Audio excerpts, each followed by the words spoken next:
사랑하는 맑은생 광천교회 성도 여러분, 날마다 주께로 4월 13일 수요일 큐티 가이드 영상을 통하여 만나 뵙게 되어 반갑습니다. 종료주일을 지나고 고난주간을 보내고 있습니다.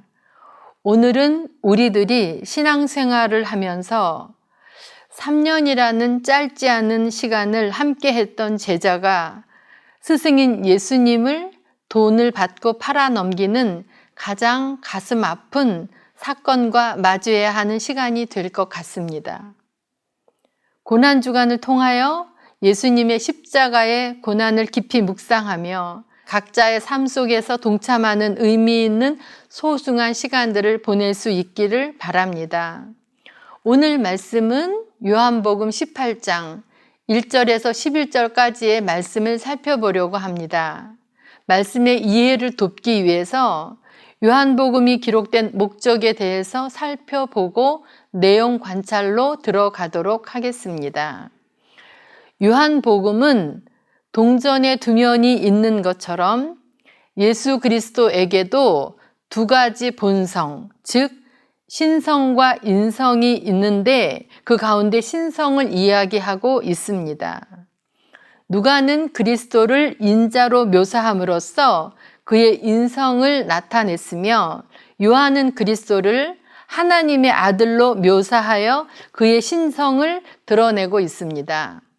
즉 그리스도의 신성을 부각시킴으로써 독자들로 하여금 신실한 믿음을 지니도록 하려는 의도가 있는 것입니다.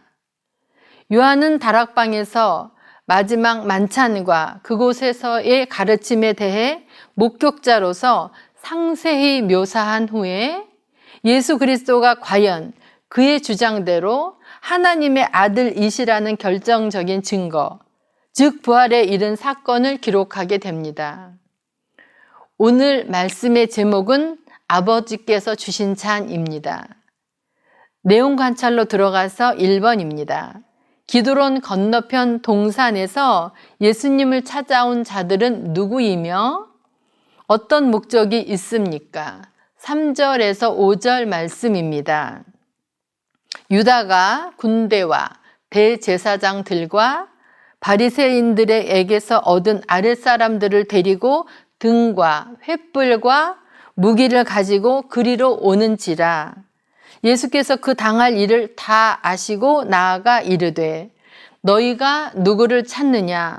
대답하되 나사렛 예수라 하거늘 이르시되 내가 그니라 하시니라. 그를 파는 유다도 그들과 함께 섰더라. 기드론 건너편 동산에서 예수님을 찾아온 자들을 요한은 군대와 대제사장들과 바리새인들의 종이라고 밝히고 있습니다.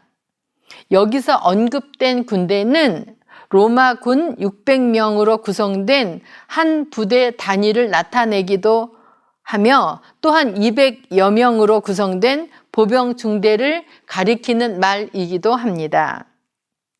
대제사장들과 바리새인들에게서 얻은 아랫사람들은 예수님을 죽게 한 주동자로 대제사장 계급과 바리새파 계급을 언급하고 있습니다.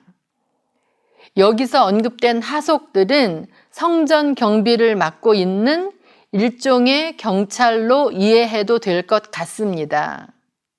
그 당할 일을 다 아시고 이 말은 예수님의 초자연적 예지를 부여하기 위해 언급된 것으로 보입니다. 사실 예수님은 사역 초기부터 죽음의 위협이 있음을 예측하고 이를 제자들에게 말씀하신 적이 있습니다. 그리고 사역 도중 위협에 직면했을 때 예수님은 자신이 예측하고 있는 그 고난의 때가 아직 이르지 않았음을 아시고 위험을 피해 자리를 옮긴 적이 있었습니다. 그러나 지금은 때가 이르렀기 때문에 피하지 않고 담대히 맞부딪히고 있는 모습입니다. 2번, 예수님께서는 위험한 상황에서 누구를 보호하십니까? 8절 말씀입니다. 예수께서 대답하시되 너희에게 내가 그니라 하였으니 나를 찾거든 이 사람들이 가는 것을 용납하라 하시니, 예수님께서는 적들이 찾고 있는 예수가 자신임을 거듭 확인시키고 대신 자신과 함께 있던 제자들을 자유롭게 갈 수 있도록 해달라고 하는 제안을 하고 있습니다. 즉 자신을 내어놓고 제자들의 안전을 보장받고자 하였습니다. 3번, 베드로는 어떻게 저항했습니까? 10절 말씀입니다. 이에 시몬 베드로가 칼을 가졌는데 그것을 빼어 대제사장의 종을 쳐서 오른편 귀를 베어버리니 그 종의 이름은 말고라. 위험한 순간이 임박했다는 사실을 감지한 베드로가 호신용으로 준비해둔 단검으로 보입니다. 오른쪽 귀를 베어버리니 마태와 마가는 어느 쪽 귀인지 언급하지 않았지만 누가와 요한은 동일하게 오른쪽 귀를 잘랐다고 언급하고 있습니다. 누가는 역사가로서 당시의 정황을 정확하게 기술하기 위해 여러 자료를 통해 오른편이란 형용사를 사용했으며, 요한은 귀를 자른 장본인으로 시몬 베드로라는 이름을 밝힌 것처럼 잊을 수 없는 그 밤의 사건을 세밀하게 전달하기 위해 그 형용사를 사용했던 것 같습니다.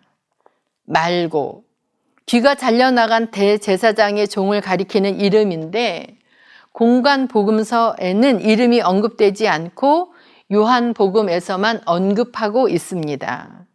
이것도 역시 사건 현장을 사실적으로 설명함으로써 신뢰성을 높이고 당시의 정황을 생생하게 보여주기 위한 것으로 여겨집니다.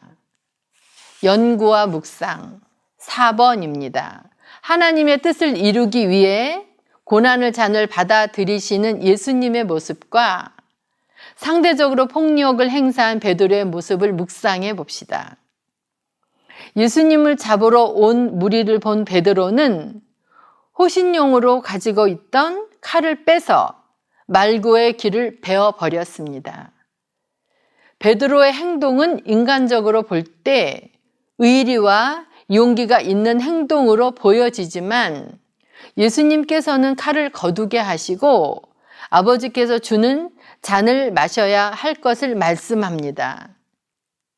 예수님의 뜻과 마음을 알지 못하는 사람은 세상적인 방법인 폭력적인 방법을 사용하지만 예수님을 따르는 사람들은 순종으로 나아갑니다.